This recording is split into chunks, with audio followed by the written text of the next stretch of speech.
Hi, my name is Chris Verdugo, and I am the Executive Director of the San Francisco Gay Men's Chorus, and I want to welcome you to Behind the Curtain. Really quickly, Behind the Curtain is our concept of what we had originally planned to do at the National Queer Arts Center in the Mission, the new home of the San Francisco Gay Men's Chorus, and sadly, one that we have not been able to spend too much time in due to COVID. However, we launched this series earlier this year. Our first Behind the Curtain was with the cast of Hamilton in San Francisco, and shortly thereafter we closed our doors, but we've continued this concept on the virtual stage. And so I'm really grateful that you all are here with us today, and I'm also very grateful to have with us from ABC News in San Francisco, both Drew Tuma and Reggie Aqui. Is that right, Reggie? Did I get it right? You got it. Hi. You nailed it. Hi, guys. I just want to share a quick story, kind of a setup, really. So I'm here with my mom in Florida, and we've been watching the news a lot for all of the same reasons, but also because we've had some massive storms. And and I saw this reporter, I don't remember what station it was on, but there was this reporter, and my gaydar went off. But I just thought to myself, wow, he's just out there being himself. He is being a journalist, and he is being who he is. And when I grew up in Florida, I didn't see that, I'm pushing 50, and so I was growing up here 35, 40 years ago, and I didn't see that on TV, and I think it's really cool that young people get to turn on the TV and see two incredible journalists and meteorologists like yourselves out there being who you are and just really inspiring young people. And I want to know, Reggie, let's start with you. Was there any particular thing that inspired you to be a journalist? Was it a moment?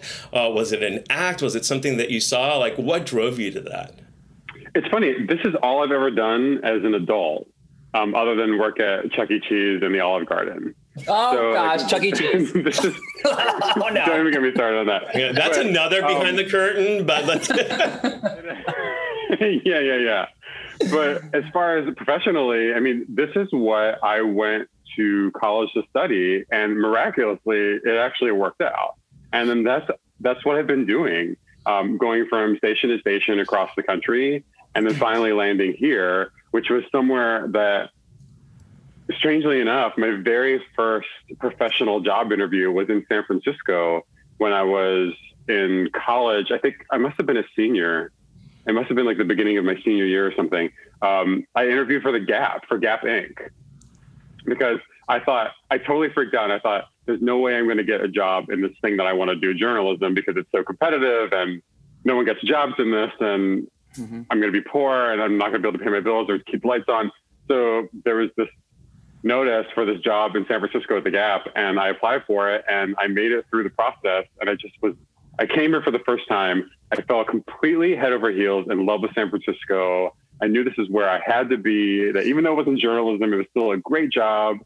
And the final round of the interview, this man was sitting right across from me, and he was the first person during the whole thing who actually saw me, and he read me to absolute filth. And he said, "Hey, this has been a pleasure talking to you. This is not the industry for you. You should definitely go into journalism. Have a good day." And I was completely devastated because I thought, I'm never going to live in San Francisco. And it took a long time, but I finally got here. So thank you to whoever that was at Gap Inc. who saw that was not going to work out, and that this did work out. But yeah, I pretty much this is what I kind of dreamt of doing when I was in middle or high school, and just kept pursuing it, and somehow it worked.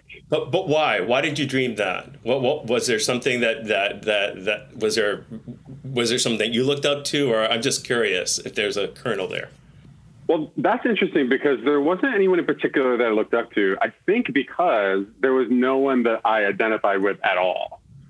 Whether it was local news, I mean, besides like Oprah, whether it was local news or nationally. And I'm still chasing Oprah, obviously, but really, there wasn't anyone that I thought like, oh, that's like me, because they didn't exist, or if they did exist, they weren't transparent enough on the air for me to see that I had something to do with that there was a likeness to it. So that wasn't it. It was more that I was really interested in talking to people. I was interested in synthesizing information and creating a story out of it to relate to others. That was interesting to me. I was also very much a performer. So I've been a singer all my life.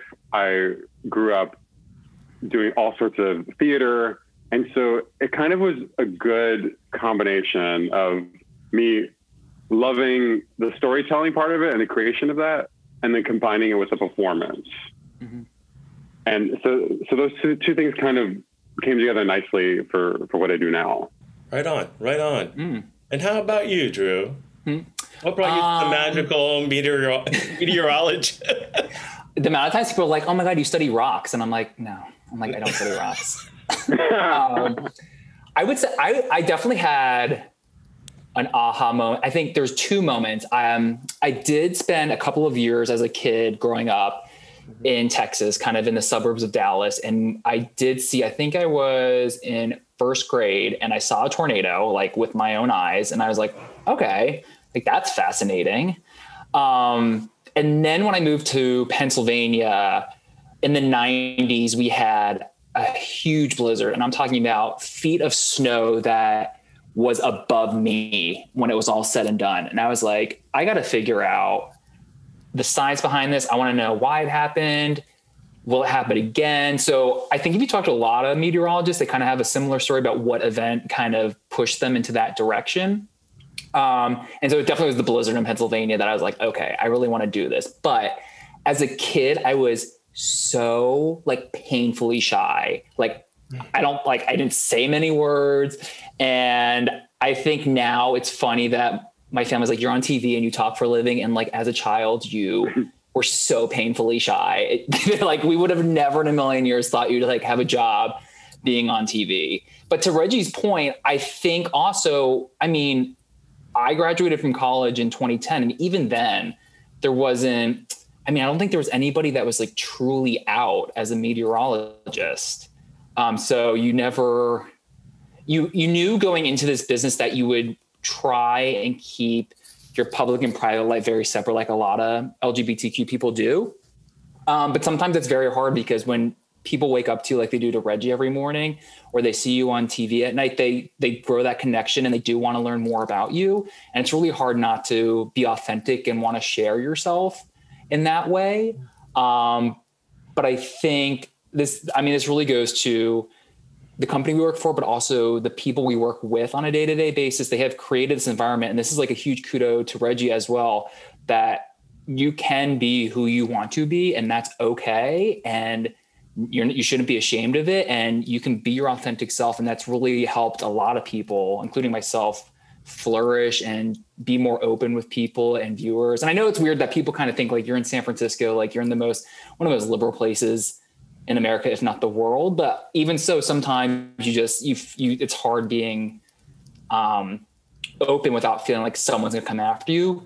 But I mean, I love when Reggie does it because he just goes right after anybody who trolls him. And I think that's truly the best way to deal with people. I truly love when people troll you for something that is authentic about yourself. And it's just like, oh, I'm going to drag this person and it's going to go and you're going to have a fun time because I'm here, not going anywhere. And it's just like, deal with it. And I think it's just like, we have fostered such a great environment to do that at Channel 7, which I mean, is not always the same everywhere else, but I think it's one of the huge benefits that I find working here.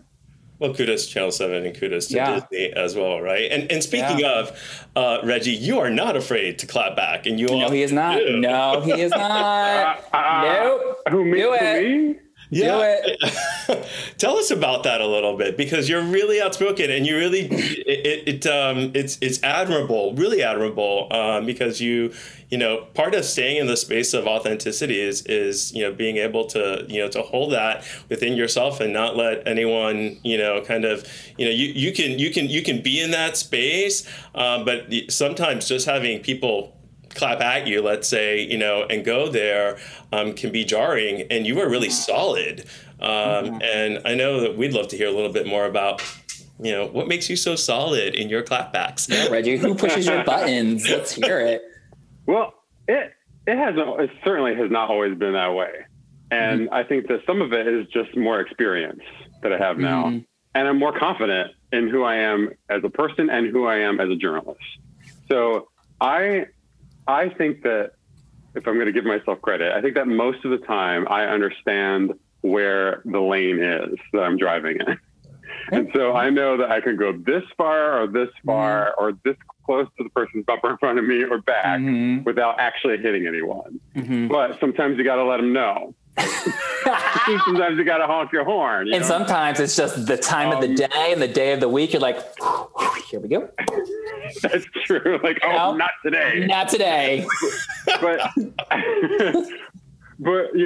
I understand that my job is to be a journalist and to be an objective one and to be fair to people. And that a part of that job is to listen.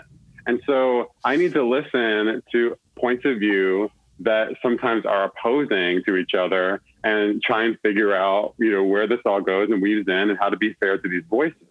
But there are some times where there are not both sides to a story.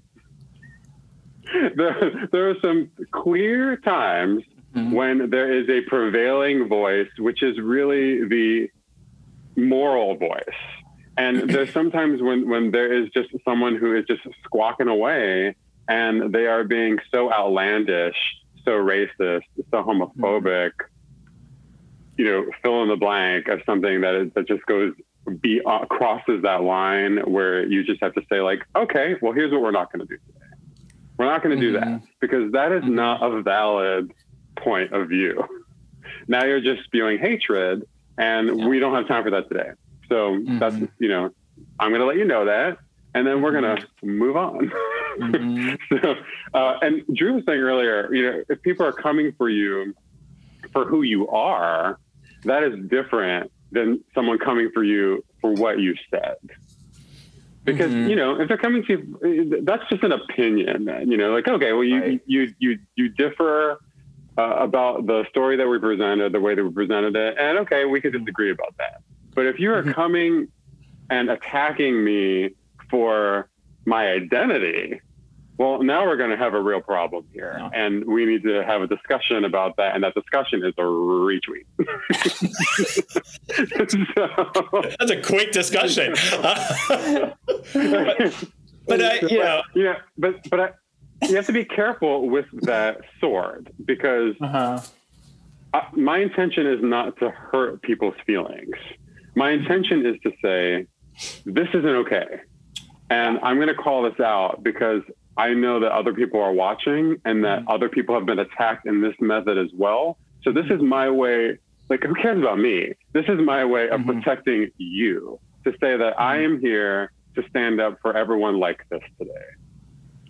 That's really the point. Spot on. Thank you for saying that. Thank you. And I think, 3 years ago this October, the course went on the Lavender Pen Tour through the South. We went through Mississippi, Alabama, Tennessee, South Carolina, and North Carolina. And it was, an effect of the 2016 election. That's what propelled us to actually, take that tour. And you said something that, was really important. And we really, we set out with the intention of listening. Really listening to what people in these communities who, the mainstream media, just had this whole, sort of narrative surrounding them. And it was all this like, and there's this idea of the South is like this. Well, anything can be like this if you believe that it is, if you haven't done the homework, if you haven't had the conversations, and if you haven't listened, to people and really checked in to see where they are. And that was part of what we did with the Lavender Pen Tour was really, along with singing, for 9 days and 25 different events, and just having an incredible experience with the people that we met along the way. But it was really also to listen and to sort of check in and see where people were. And we found that that's a lot of rhetoric that you hear on the news, and it's almost akin to. And I'm certainly not down on the news. That's not that, but it was almost like it's the one note, right? And you've got to get past that one note and really dig into what's in people's hearts. And it was beautifully captured in our documentary, Gay Chorus Deep South. But I think, you say something really important there. It's about standing up for who you are, for who you are in your beliefs. But it's also, we have to listen to where other people are coming from, I think. And that's that's where we can find that, that sweet spot where we sing a song called Love Can Build a Bridge. And that's how we kind of start to build that bridge, is when we listen to one another. So I just wanted to thank you for that. And anytime I can give a plug to the chorus for going on that tour, I do. We actually have a program at the chorus entitled Rhythm, Reaching You Through Music, that visits high schools and middle schools and sometimes even elementary schools. And we use music as the vehicle to really teach young people to live their authentic lives, to really celebrate one another and celebrate themselves. And I think, as you alluded to earlier, Drew, in San Francisco, that is still very much needed. We may live in this space that's super liberal, but young people are young people. School is school, and young kids are finding their way. And it's still tough. I don't care if you're living in San Francisco, San Jose, or somewhere in the middle of Iowa. It's still hard to step into that space of declaring I am a gay, lesbian, bisexual, transgender, gender nonconforming, non-binary young person. And what you do on TV really does, it really is, sort of being a beacon for young people to help them. And I think some of the work that we do as well in the schools, works toward that same goal. And so I'm kind of wondering, that was a long roundabout way, but I'm kind of wondering about your own sexuality and how the two of you came to identify as you do. And Drew, why don't you, talk to us a little bit about that? Yeah, for sure. I'm trying to, I've never known a time I wasn't gay. To be honest, do you guys remember, oh my God, was American Gladiators back in the 90s? Please, yes. Loved that show. And I just remember gladiating. Right. And I remember being obsessed with the guys. I think it was Laser that I was truly obsessed with. And I was just, oh my gosh, but when you're young and you're I don't know what this is, but my eyes keep going to this dude. So, and even in middle school and high school, I just remember never being attracted to the girls, but always being attracted to my friends who were guys. And I think for me, what I did was I completely buried myself in schoolwork and, after school activities, just so that I didn't have to think about that as much growing up. And if people were asking me, oh my gosh, why don't you have a girlfriend? I'm oh, I'm just so busy. And I think a lot of people, if you ask them, have kind of a similar storyline, is where they just make themselves very busy in one aspect of their life so they don't have to worry about another aspect of their life. But it was really in college, when I went to college, it was to have a Disney reference, it was a whole new world, truly Aladdin. You just get there. And I went to Penn State, which is literally in the middle of Pennsylvania. It's surrounded by cow fields, but it's a great college for weather. And that's why I chose it. But you get there and you just find people like you, and you just, and to read what Reggie said earlier, you grow the confidence, and you start experimenting here and there to find what you're really comfortable with, and then you find your lane. And I think that's a big point I just would love to stress to anybody who's younger and who is just questioning their sexuality, is it takes time. Don't think you have to have it all figured out by the age of 11 or 12 everyone thinks you do when you start seeing guys and girls dating each other. I truly came out in my 20s, and it was, I was 20 when I came out. And you just find your own path, and don't let anybody rush you in anything. And you're going to make mistakes, and you're going to like some things, and you're not going to like some things, and you're going to find out what you do like, and you're going to go with that.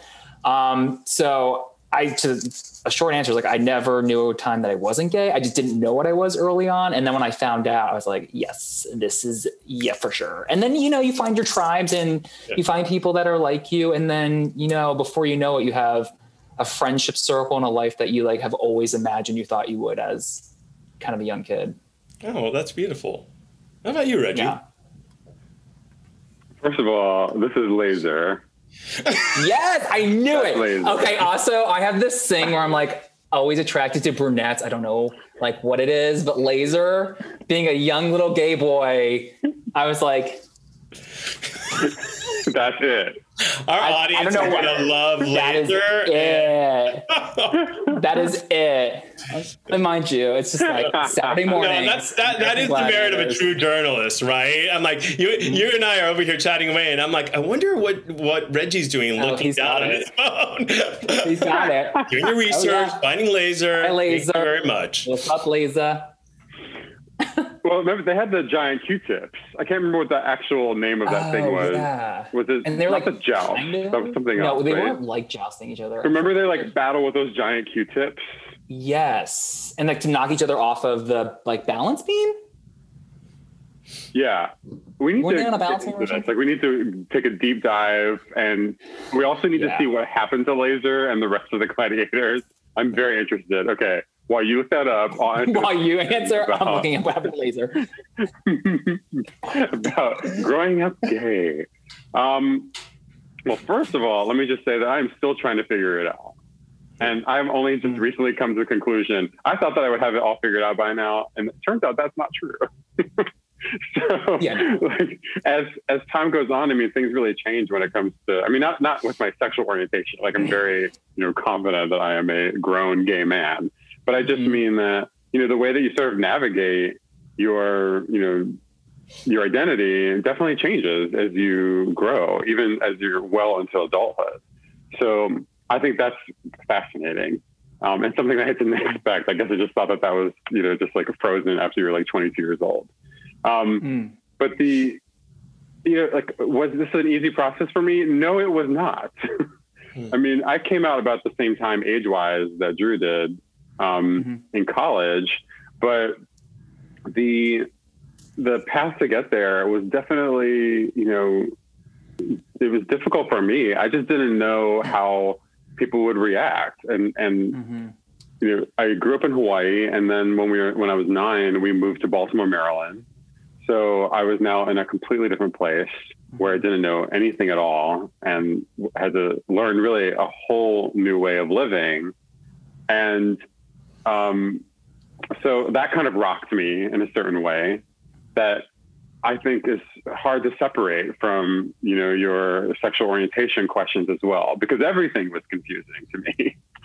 So it was just, like a super confusing time. And I hope that more kids today see people in their classrooms, or if not in their classrooms, at least in their community, that they can say like, oh, okay, like I like that person. I think that person is cool. And that person is also in the LGBTQ community, and I can see a path of success.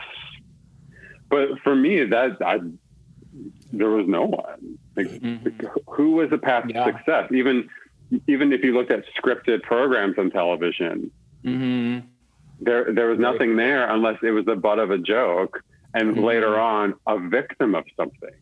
Like how long did we live with characters on television where there are only victims of crimes or disease? Right. I mean, those are sort of our options. Yeah. So that's not aspirational.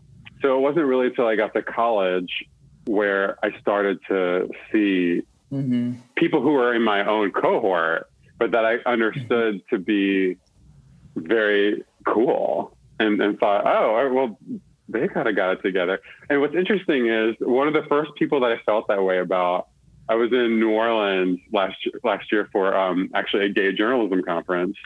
And there was this like awesome parade going down the street, and I saw him across the street. And his name is Jeff Rice. He's an actor. Yeah. And so I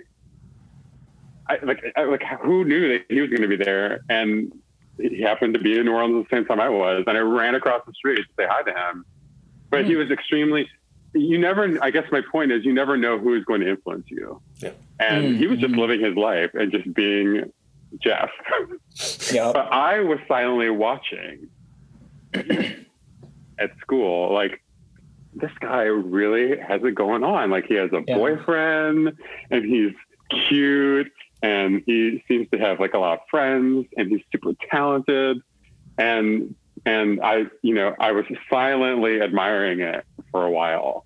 And those sorts of things really help, which is why, being out, you don't know it, but you are an example to someone who is watching you without you being aware of it sometimes. Absolutely. And dare I say, I mean, there are a number of young people watching both of you, feeling that same way now as they're growing up in the Bay Area. And I also think that's why so many of us were so elated on Saturday evening, and especially, I don't have children, but I know that I have nieces and nephews, and they were watching, Kamala Harris become the first Black South Asian vice president of this country, and her comments about being the first in that role, but not being the last, and also being able to see herself. I mean, I had tears of joy for my, for my nieces who could now see themselves in a way that they never could, right? And a possibility that they may not have ever imagined.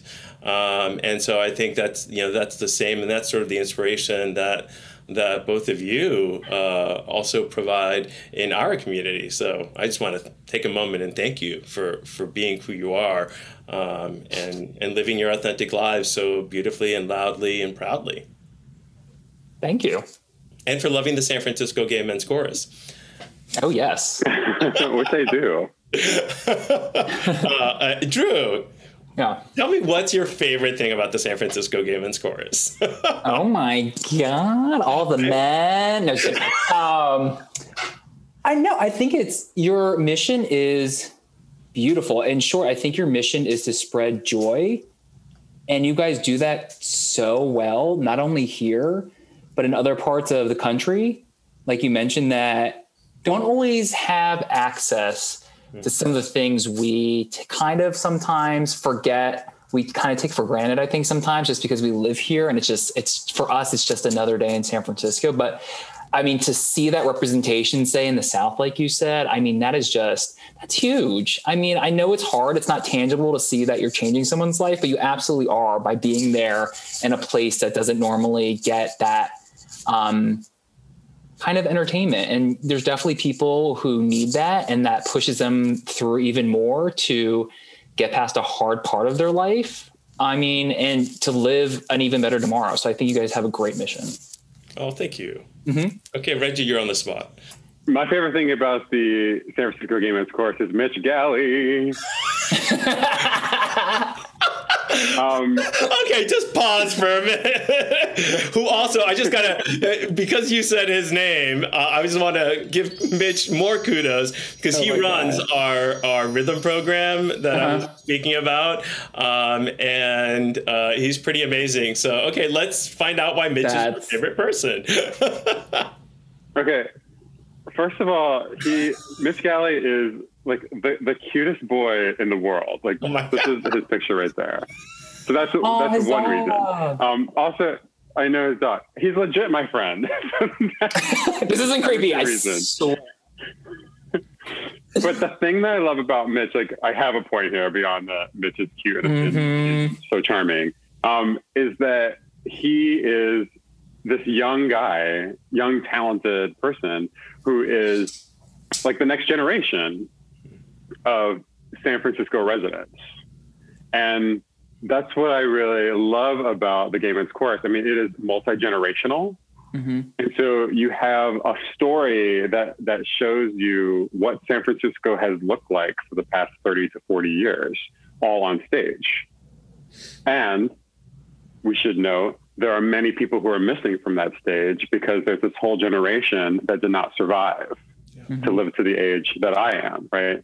So that's notable. And that is something that if you go to a Gay Men's Chorus concert, will almost always be acknowledged in some way. So I really appreciate that. But getting back to Mitch, like, so he is, this new part of San Francisco. And the thing that I love about him and the people who are of his group in the chorus is that they are there because they appreciate that history. Yeah. And that is the kind of, frankly, gay man that we need more of in the city. It's a city of a lot of newcomers. There's a lot of turnover because of the industries that we foster here, and that's great. But it's our responsibility when we come here to understand that there are people before us that we need to honor and learn from. And so that's the story that I love about the chorus. And you can see it all literally on one stage. Wow. Well, thank you. And thank you for referencing that, lost generation that we all live with. And it's a story that we have to continually tell. And as you referenced, we do share that at our concerts.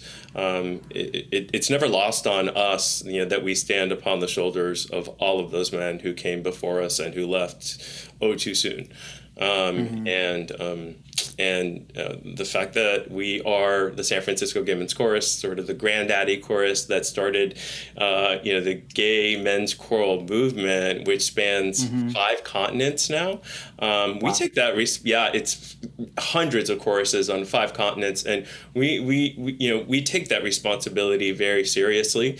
And we wear it as a badge of honor. And I really do appreciate you saying that, Reggie. That's really, you could almost have my job. Well, I mean it, because that's not always the case in this city. You will meet people who are in their, mid-20s, early 30s, who don't really know anything about what came before them. And it's important for us to know culturally about each other. Yeah, we absolutely have to keep telling our stories. Even when we think, even when we're tired of sharing them or we think people have heard them, we have to keep telling them. And we have to keep living them. Which I think we, the 3 of us on the Zoom, take honor in doing. So, okay, I want to do a little lightning round because I feel Ooh, I'm so excited. Okay. Humidity in Florida is just. I do not fight, Reggie. How do I make money if this is broken? Wait, you know what? Before the lightning round, there is something I have to ask, and this rapport. Yes, this is my nose. This is. This rapport the 2 of you have, like, what's the genesis of it? Because it's just really awesome to see friends who work together. I mean, so, and Drew, you look like you have something to say. I'm trying to, I think I knew, like, when I saw him, I don't think I met him when he was interviewing, but I definitely met him on his first day. And, when you just like you just know it. You're like, yep. He didn't have to say a word. I'm like, yes. I will absolutely be friends with this man. He just, when someone's energy, your gaydar. I mean, I famously have like terrible gaydar. I just assume everyone's gay and then I work backwards from there. And that's like, because I'm so bad at just like figuring out who is gay and who's not. But like, I just knew he like radiated a great energy at work. And I was like, I will be friends with this person. And then immediately it's just like, we hit it off. So. True story. Yeah. Well, I don't know if you saw this recent TikTok. It's really hilarious that talks about when you have a gay coworker, either they become instantly your best friend or your worst enemy. Yes. Did you see that? You clock them so fast. You're like, am I going to hate you for the rest of my life? Or are we going to be the best friends that have ever been best friends? Oh, yeah. I'm glad it's best friends. Otherwise, this would have been a very awkward interview. No. Or like, I freaking hate this. Disney. What? Okay, so back to my lightning round. Brought to you by Brought to you by American Gladiators and Laser. Here we go. Come on, all right, Drew, what would you say is the queerest weather phenomenon you've ever experienced? Okay. Or reported on. I don't care. It's really, I remember, okay, so it's called a moist tongue. And what? You know this in the Gulf. So basically, it's essentially when there's a corridor of like a lot of humidity going to like one specific area very fast. And typically it's in the Gulf. And they call it a moist tongue. Okay. I don't even know how to recover from that, but I'm going to try. Also, never, ever, ever say moist on air, because then people are either like super grossed out or they send you really weird DMs and it's like, it never works. You don't want it. Oh you my don't goodness. Want that. Okay, so Reggie, you forgot what he's saying. I am. I'm flustered. I would almost say I'm moist, but I can't do that. Moist tongue. Cat got your moist tongue? Oh my goodness. Okay, this is the part that gets edited out. Thank God. Reggie, what was the most difficult story that actually you ever had to report on? Ooh. Oh, this is not hard. I used to work at CNN, and so I got sent to Virginia Tech after the mass shooting there. And that was horrible.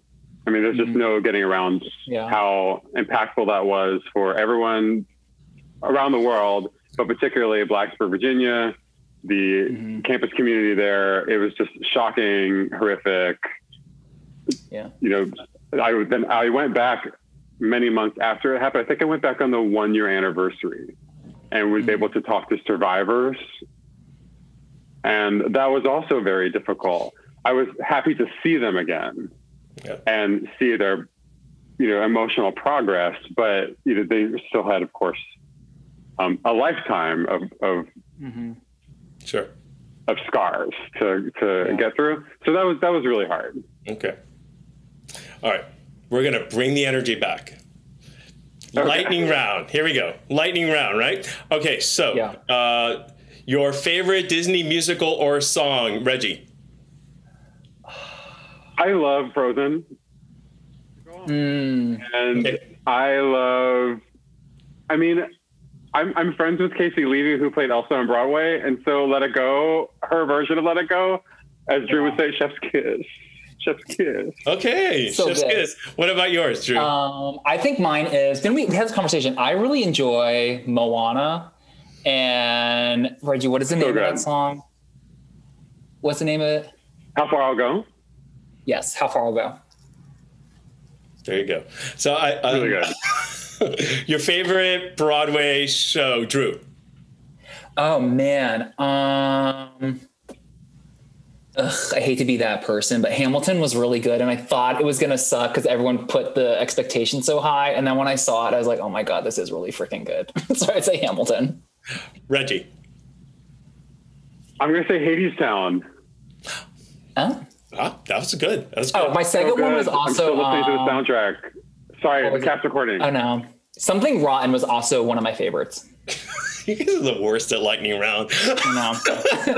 Trust us. You give us this is why we talk for a living. You give us one word of oh, okay. Reggie, what book are you currently reading?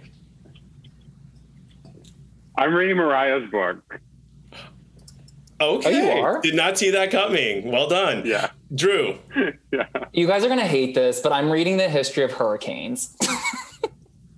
Brilliant. My goodness. Hurricanes had a big, important part in our history. Well, you know what? If there was ever a year to read about the history of hurricanes, you picked the right hurricane season. So, girl, we're on the Greek alphabet. Right? I know. Well, I flew in through ETA. I literally flew into Miami during ETA. We don't even want to talk about that. Back to the lightning round. It's bumpy. Ooh. Was there a moist tongue? Moist tongues do enhance storms. I will say that. Reggie, what was the last thing you binged on? Netflix show. And Netflix. Okay. I was like Cape Cod chips, but I was like, that's not. I don't think anyone wants that. Pen 15. Ooh, yes. And if anybody watches that show, that the AIM episode, the Instant Messenger one, is like sends you right back to like 2000. And what about you, Drew? What am I binging right now? Oh, The Crown. I'm getting ready for November 15th? New season. Yes. There you go. Yes. Yep, new season. Awesome. And my last question for both of you, what's your favorite thing about San Francisco? Reggie. Oh, man. San Francisco to me is still, I mean, we have lots of problems, but it is still a beautiful, beautiful lady. And there's some times where I just can't believe what I'm seeing. Like I'm taking my run and I get to Dolores Park and the city appears before me. And it's like, how can I not crush so hard on you right now? Yeah. Oh, Drew? I know. I would say the weather, because the fog is fantastic. And I love that about San Francisco. But there's so many beautiful things about this city. Oh my gosh. I think my favorite thing, I love running through Golden Gate Park, but I think that the vibe of the city is something you can't replicate anywhere else. And I've lived in other major cities, and I think Reggie can attest to this, in other major cities. People, I mean, when we're not wearing masks and like trying to get COVID under control, people are nice. Like people, they smile, they say hi. I mean, I know we sometimes get a bad rap for what we apparently look like in some areas. But this city is so beautiful, and I love the history of this city and the architecture of this city. So I would say it's hard to pin one thing, but I say walking out my front door every day, I feel very lucky to live where I live. And I think I felt that the most when I used to walk to work, and you see just tourists from around the globe, just in awe of themselves being in your city and loving it so much. And then you truly pinch yourself. You're like, wow, this place is really amazing. That's a beautiful note to end it on. Except Woodstock keeps making cameo appearances. Oh, no. I did. Where is Woodstock? Let's see Woodstock. Woodstock's right here. Hey, Wood. Sometimes when he doesn't get enough screen time, he just, Oh, hi, Wood. There you go. We all can use all the puppies in the world right now. Yes, all the puppies, more puppies. Also, where's Dapper? He is on a walk. You heard him in the beginning, but he's on a walk right now with his other dad, taking a stroll on the Castro on this beautiful day. There you go. Yeah. Hey, Drew. Hey, Reggie. Thank you so much. I could keep talking for hours. This was wonderful. And I see why you guys have such a rapport. It's lovely to see friends. And I don't know that we've actually ever had a behind the curtain where we had friends on, especially friends to the chorus and such, good friends of one another. So thank you for taking time, and thank you for being such great supporters of the San Francisco Gay Men's Chorus. It means the world to us. Of course. Thanks for having us. Thank you. Thank you. This has been fun. And I love you, chorus. Aww.